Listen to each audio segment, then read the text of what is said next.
तो लेबनान में हिजबुल्लाह से जूझ रहा इजराइल गाजा में एक साल से ज़्यादा समय गुजर चुका है, लेकिन ये जो जंग है वो लगातार जारी है। हमास से भी लगातार लड़ाई जारी है।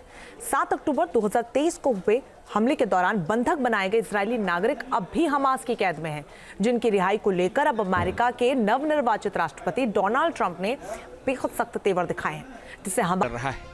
उसके तमाम बड़े नेता और कमांडर जंग में मारे जा चुके हैं। हालांकि गाजा के कुछ इलाकों में वो अब भी इजराइल को चुनौती देने की कोशिश कर रहा है। उसके बचे खुचे लड़ाके इजरायली फौज पर हमला कर ये जताने और बताने की कोशिश कर रहे हैं कि वो अभी कमजोर नहीं पड़े हैं।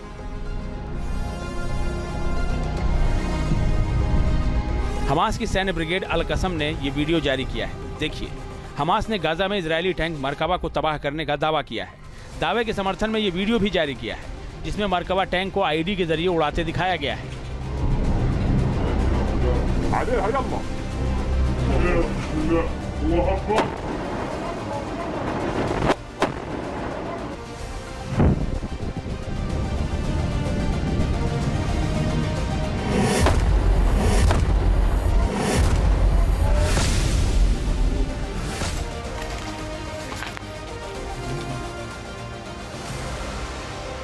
गाजा से ही आया ये एक और वीडियो देखिए। हमास का लड़ाका आरपीजी के जरिए इजराइल के मरकबा टैंक का शिकार करता नजर आ रहा है। आरपीजी के हमले में मरकबा टैंक में जबरदस्त धमाका होता दिख रहा है।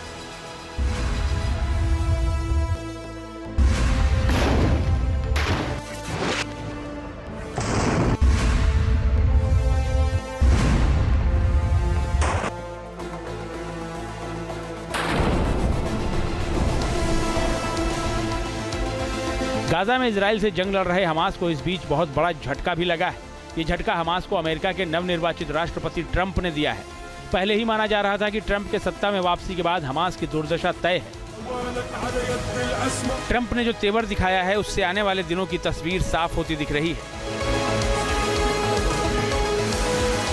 ट्रंप ने हमास पर लगा दिया निशाना। हमास से छिनेगा उसका आखिरी ठिकाना।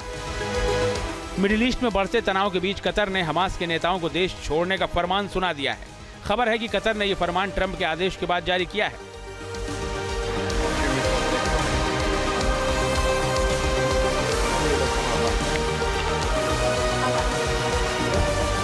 दरअसल इजरायली बंधकों को रिहा कराने को लेकर अमेरिका ने कतर पर दबाव बढ़ा दिया है। कतर ने हमास के सामने बंधकों को छोड़ने को लेकर एक प्रस्ताव पेश किया था, जिसे उसने ठुकरा दिया। माना जा रहा है कि इसी से भड़के ट्रंप ने कतर से दो टूक कह दिया है कि हमास को वो अपने यहां से बाहर का रास्ता दिखाए।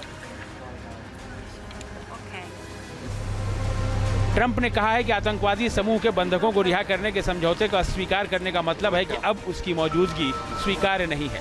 अगर वो बंधकों को नहीं छोड़ता है तो उसे इसकी कीमत चुकानी ही होगी।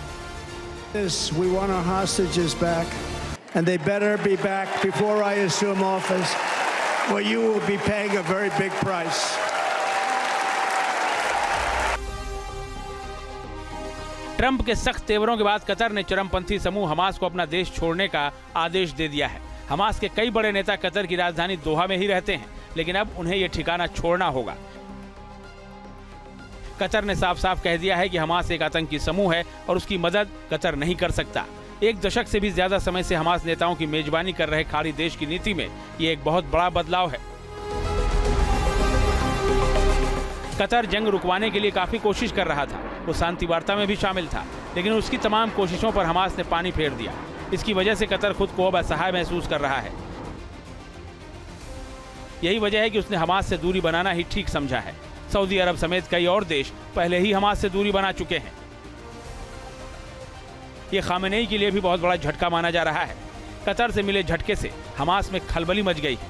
कतर छोड़कर हमास के नेता कहां जाएंगे, अब ये एक बड़ा सवाल बन गया है, क्योंकि इजराइल उनके शिकार की ताक में ही बैठा है।